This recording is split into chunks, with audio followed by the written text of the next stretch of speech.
Hello, everyone. I am coming to you from a beautiful inn called River Sirens in downtown Washington, Missouri. I've got the Missouri River, the Missouri River, right outside my window here to the right. I'm in town to speak to a Friends of the Library group this evening. But I wanted to take a moment and give you a sneak peek of what you have to look forward to with Living in the Work in July, and also recap some of the things that we did in June in Living in the Work. Over at the Creator's Notebook, you'll find my essay, Creating, Leaving, Returning, Moving On, as well as an exercise to get you thinking, engaging, and creating on your own. For our Creators Conversation over at Living in the Work, I talk with New York Times opinion writer Margaret Wrinkle, author of Late Migrations, A Natural History of Love and Loss. In our conversation, Margaret and I talk about her process of engaging with and writing about the natural world and the ways in which her work confronts questions of family, mortality, and society. And to be honest, Margaret and I also had a lot of fun.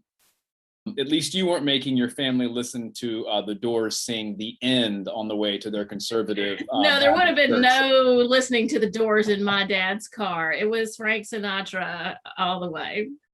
Also over at Living in the Work, we have the June selection of the Open Canon Book Club, which is The Home Place, Memoirs of a Colored Man's Love Affair with Nature by J. Drew Lanham. Included in Living in the Work are some discussion questions that will get you thinking and reading deliberately, and maybe even reflecting on your own creative process while you read Professor Lanham's book. I also include some read-alikes, books that came to mind when I was reading Professor Lanham's book that made me want to share those books with you. And of course, we'll have our virtual book club meeting at the end of the month on Sunday, June 26th at 8 p.m. And I'm excited that Professor Lanham is actually going to join us for that. I want to give you a look ahead to what's going to be coming up in July.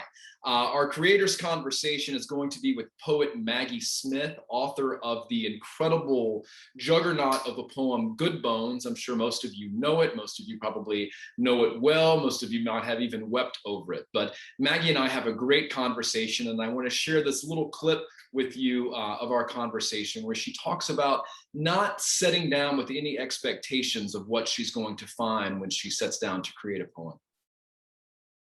But what I intended doesn't actually matter at all. What matters is what I'm able to sort of make from the mess of it over however much time I have. That requires a lot of faith, I think, right? Well, I guess, or just not trying to control the process. Yeah. I mean, it's, and to me, that's again what makes it fun. Like if I went, I'm going to go back to the fishing. If I went out because I don't even know the names of fish. If I went out because I wanted to catch a bass and I sat in my boat and I only looked for that one fish, I might leave with nothing because I have in my mind this idea of like the perfect thing that I want to have happen from that experience, right? Yeah.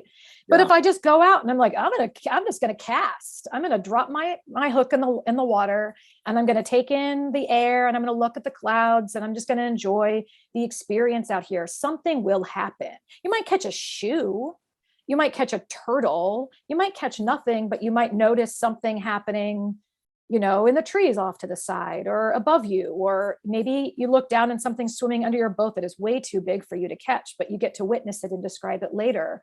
I don't know, this metaphor is getting away from me, but I just think not having an intention is the key, because you will put blinders on and you will miss so much other stuff that's really rich and probably better than what you think you're going for in the first place, if you don't sort of shut yourself off to the other stuff.